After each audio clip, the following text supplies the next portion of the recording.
Hezbollah commander Hasan Nasrallah मारा गया। इस बात की पुष्टि तो इजराइल सेना ने पहले ही कर दी थी, लेकिन हिजबुल्लाह को इस बात को कबूलने में काफी समय लग गया। लेकिन आखिर में उसने कबूल कर भी लिया कि उसका सेनापति, उसका सरगना, उसका सेक्रेटरी जनरल या जनरल सेक्रेटरी हसन नसरुल्लाह मारा गया। हसन नसरुल्लाह के साथ उसकी बेटी भी मारी गई। और भी कुछ लोग थे जो प्रमुख पदाधिकारी हसन नसरुल्लाह के साथ थे, वो भी मारे गए। सब कोई कहेंगे कि मारे गए, लेकिन क्या असल में हसन नसरुल्लाह नहीं मारे गए? हसन नसरुल्लाह नहीं मरा, हसन नसरुल्लाह शहीद हुआ है। चौंक गए होंगे आप मेरी बात सुनकर। यही बात है जो हर जिहादी कह रहा है कि हसन नसरुल्लाह शहीद हुआ है, हसन नसरुल्लाह ने अपनी शहादत दी है। लेकिन जो इस्लामिस्ट हैं, जो जिहादी हैं, वो कह रहे हैं कि एक हसन नसरुल्लाह मारा गया, और भी हसन नसरुल्लाह निकलेंगे। आपने भी सुना होगा कि हर घर से अफजल निकलेंगे, इस तरह का कुछ आपने सुना होगा। तुम कितने अफजल मारोगे, हर घर से अफजल निकलेगा। वही बात वो कह रहे हैं कि कितने नसरुल्लाह मारोगे, हर घर से एक और नसरुल्लाह निकलेगा इंशाअल्लाह, ऐसा बोल रहे हैं। तो ये इस्लामिक सोच है, और यही सोच है जो सोच है समस्या का जड़। समस्या का जड़ कोई हसन नसरुल्लाह नहीं है। हसन नसरुल्लाह तो ऐसा ही व्यक्ति है जैसा कोई और व्यक्ति होगा। एक व्यक्ति के रूप में देखेंगे तो हसन नसरुल्लाह में और आप में, हम में कोई अंतर नहीं। लेकिन जो विचारधारा है उसकी, जो विचारधारा उसकी थी, वो विचारधारा ही समाज के लिए घातक, पूरी तरह घातक है। हसन नसरुल्लाह की जो संगठन था, वो न सिर्फ एक मिलिटेंट ऑर्गेनाइजेशन था, बल्कि एक पॉलिटिकल पार्टी भी उसकी है। आप जानते हैं कि लेबनान में शियाओं की अच्छी संख्या, और शिया ग्रुप का प्रतिनिधित्व करता था नसरुल्लाह की जो नसरुल्लाह का जो संगठन है हिजबुल्लाह। तो हिजबुल्लाह को ईरान से समर्थन मिलता था, ईरान उसको पालता पोसता था, और ईरान ही हमास को भी आर्थिक सहायता मुहैया कराता है। तो इस तरह ईरान का ही पाला हुआ संगठन है हमास, और ईरान का ही पाला हुआ संगठन है हिजबुल्लाह। हिजबुल्लाह का सरगना मारा गया, उसके आतंकवादी मारे गए, लेकिन वो सोच जिंदा है। इजराइल इसको दूसरे तरीके से देख रहा है। वो इसको, उस संगठन को समाप्त करके फिर चाहता है कि शांति हो जाए। पर यह शांति संभव है क्या?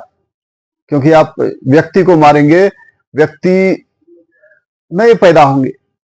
अगर विचार उसके मन में रहेगा तो उसी विचारधारा को लेकर वह आगे बढ़ेगा, फिर वह आप पर हमला करेगा। तो यहां लड़ाई आपकी व्यक्ति से नहीं है, लड़ाई है आइडियोलॉजी से। वो आइडियोलॉजी जो यहूदियों को अपना दुश्मन समझती है, वह विचारधारा जो चाहती है कि दुनिया में यहूदी नहीं रहे।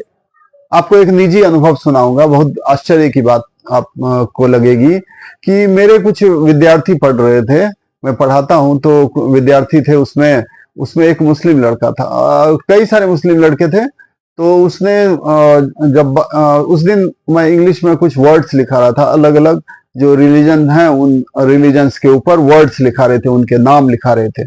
तो उसी में जीव आया, तो जीव का अर्थ मैंने बताया यहूदी। तो एक लड़का बोला कि हाँ मैं जानता हूँ यहूदी, और उसने दूसरे मुस्लिम लड़के को कहा कि यहूदी मुसलमानों का एक नंबर का शत्रु है। और बाद में मुझे पता चला कि उस लड़के को कैंसर हो गया।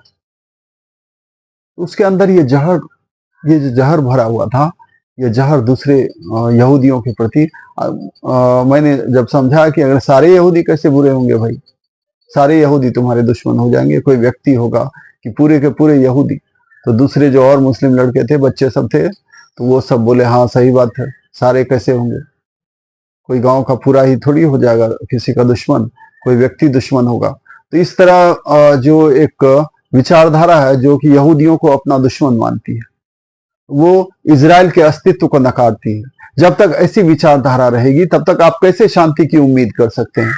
और वो भारत के हिंदुओं की तरह सेक्युलर सोच वाले यहूदी नहीं है। और उसका बहुत बड़ा कारण है कि यहूदी देश इजराइल कोई एक दिन में नहीं बना। और यहूदी इतने कट्टर एक दिन में नहीं हो गए, हजारों यस, कम से कम 2000 साल से ज्यादा, 2000 साल से ज्यादा की कहानी है। यहूदियों की शुरुआत होती कहां से? एक आपको मैं दिलचस्प कहानी सुनाता हूं कि बेबीलोनिया से, कहते हैं कि ऐसी कहानी जो अब्राहमिक रिलीजन्स में, बाइबल या फिर कुरान भी मानता है कि इब्राहिम जो है, इब्राहिम, उन्हें मुस्लिम इब्राहिम अलैहिस्सलाम बोलते हैं, और क्रिश्चियन भी मानते हैं, यहूदी भी मानते हैं कि उनकी शुरुआत जो है वहीं से हुई। तो वो मानते हैं कि जो इब्राहिम है, मुस्लिम बोलते हैं इब्राहिम ही, तो इब्राहिम बेबीलोनिया में अजर नाम के उनके पिता थे, अजर का पुत्र था। क्रिश्चियन बाइबल में 13 नाम बताया गया, लेकिन कुरान में उनका नाम अजर बताया गया कि अजर के पुत्र थे कौन? अब्राहम। तो अब्राहम वहां से बेबीलोनिया से चले और उनको एक स्वप्न आया, कोई आदेश आया गॉड का कि तुमको जाना है कनान, जो आज का इजराइल है। तो वहां पर वो चले, उनके साथ उनकी सौतेली बहन थी सारा, जिससे उन्होंने शादी कर ली थी। ऐसे उल्लेख मिले हैं कि सारा ही उनकी पत्नी थी। तो इस तरह सारा के साथ वो गए वहां पर कनान में, वहीं पर बसे, और वहीं से जो उनके जो संतान है, वही लोग, उन्हीं लोगों से ये परंपरा चली यहूदियों की। और उसी परंपरा में दाऊद हुए, डेविड हुए, सारे मोजेस हुए, और इन लोगों को जो मुस्लिम है वो भी अपना पूजनीय मानते हैं, इस दृष्टि में कि उनको नबी जो पैगंबर हैं, उस नबी का दर्जा उन लोगों ने दिया।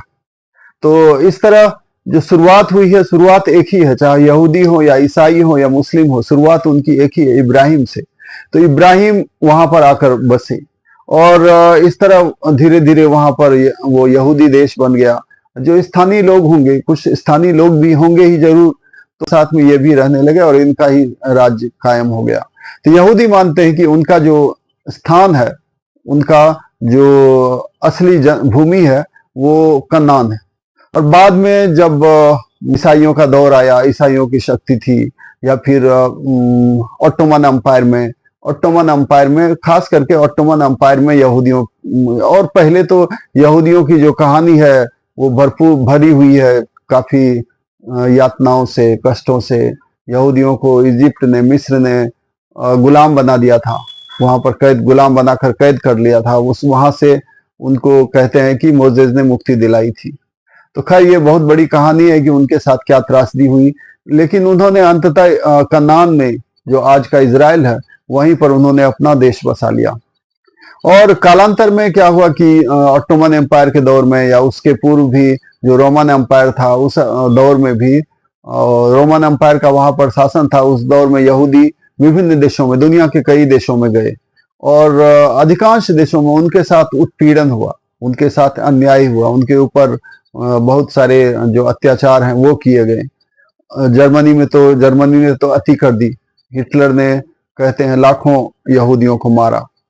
तो इस तरह सारी दुनिया से वो परेशान हो गए थे। कहीं पर कुछ ही आज के अमेरिका में वो उनकी स्थिति अच्छी है, कनाडा में भी कुछ है। तो आज स्थिति बदल गई है, लेकिन वो एक दौर था जब यहूदी उत्पीड़न के शिकार हुआ करते थे।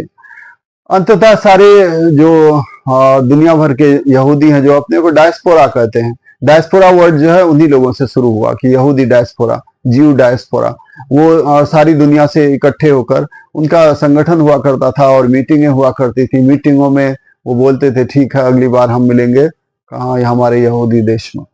तो इस तरह यहूदी देश बनाने की उनकी इच्छा पहले से थी, और दुनिया से उत्पीड़ित होकर वो वहां पर आए थे, और उन्होंने सोचा कि यार हर जगह उत्पीड़न का ही मुझे शिकार होना पड़ रहा है, आखिर ये कब तक? तो जो होगा हम यहीं पर रहेंगे। अब हर जगह बाहर भी उत्पीड़न, और यहाँ भी जो होगा देखा जाएगा। और इस तरह उन्होंने यहाँ पर बसना शुरू किया। वो दौर था अंग्रेजों का राज्य था वहां पर। जब अंग्रेज 1948 में वहां से गए, तो जाने से पहले उन्होंने यहूदियों को, और जो अरब हैं, फिलिस्तीनी हैं, उनको, असल में एक और बात यहाँ बता देना जरूरी है कि फिलिस्तीन एक राज्य था, पैलेस्टाइन एक राज्य था। जब वहां पर अंग्रेजी शासन था, तो अंग्रेजी शासन में अंग्रेजों ने एक राज्य का नाम फिलिस्तीन रखा था, पैलेस्टाइन।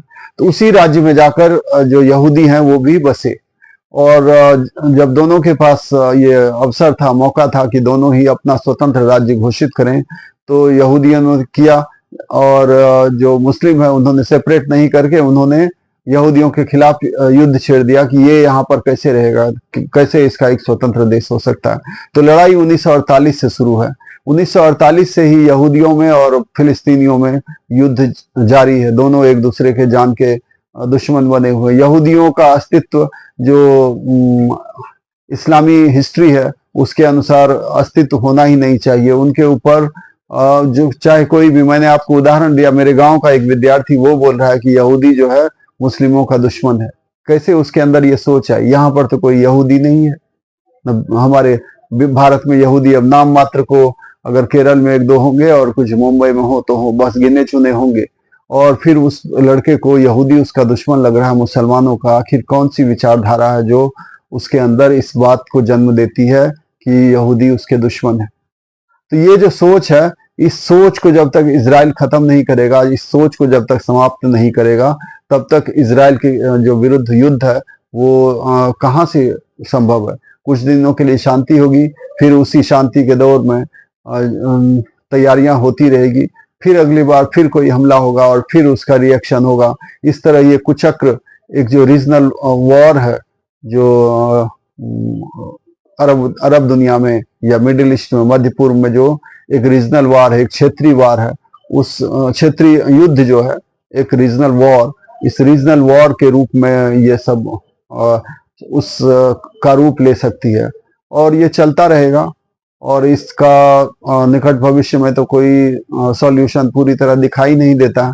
देखते हैं, हम अपेक्षा कर सकते हैं कि शांति हो, दोनों एक दूसरे के अस्तित्व को स्वीकार करें। इसकी शांति का एक ही तरीका है, सारी जो मुस्लिम दुनिया है उनको स्वीकार कर पड़ेगा कि यहूदी भी रह सकते हैं, लेकिन फिलिस्तीनियों के साथ भी अन्याय नहीं हो। हम जो हैं, हम भारतीय किसी के साथ अन्याय नहीं देखना चाहते, चाहे वो फिलिस्तीनी हो या यहूदी हो, किसी के साथ भी अन्याय नहीं हो, न्याय सबके साथ हो और दोनों को एक दूसरे के अस्तित्व को स्वीकार करना पड़ेगा। अगर स्वीकार नहीं करेंगे अस्तित्व को तो संघर्ष जारी रहेगा और हमारी कोशिश यह होनी चाहिए कि यह संघर्ष नहीं हो और सह अस्तित्व में हम विश्वास करते हैं, हम एक दूसरे के अस्तित्व में विश्वास करते हैं कि हम भी जियो और जीने दो, तुम भी जियो हम भी जिए। लेकिन अगर मुस्लिम चाहेंगे या फिर फिलिस्तीनी चाहेंगे कि नहीं, यहूदी ने रह ही नहीं सकते, इस दुनिया पर इजराइल नाम का एक देश होना नहीं चाहिए, तो फिर संकट है। और यही विचारधारा थी हिजबुल्लाह की। इसी विचारधारा का प्रतिनिधित्व करता था हसन नसरुल्लाह। तो हसन नसरुल्लाह के मारे जाने से तत्काल तो युद्ध पर एक भारी असर पड़ेगा और इजराइल दम खम के साथ इस युद्ध में जुट गया। वह पूरी तरह चाहता है कि हिजबुल्लाह नाम की जो विचारधारा है, जो संगठन है, वो संगठन समाप्त हो जाए। और देखते हैं सत्य की जीत होगी। जो भी सत्य के पक्ष में है, जीत उसी की होगी। आज नहीं तो कल होगी, लेकिन होगी जरूर। मिलते हैं फिर अगले वीडियो में।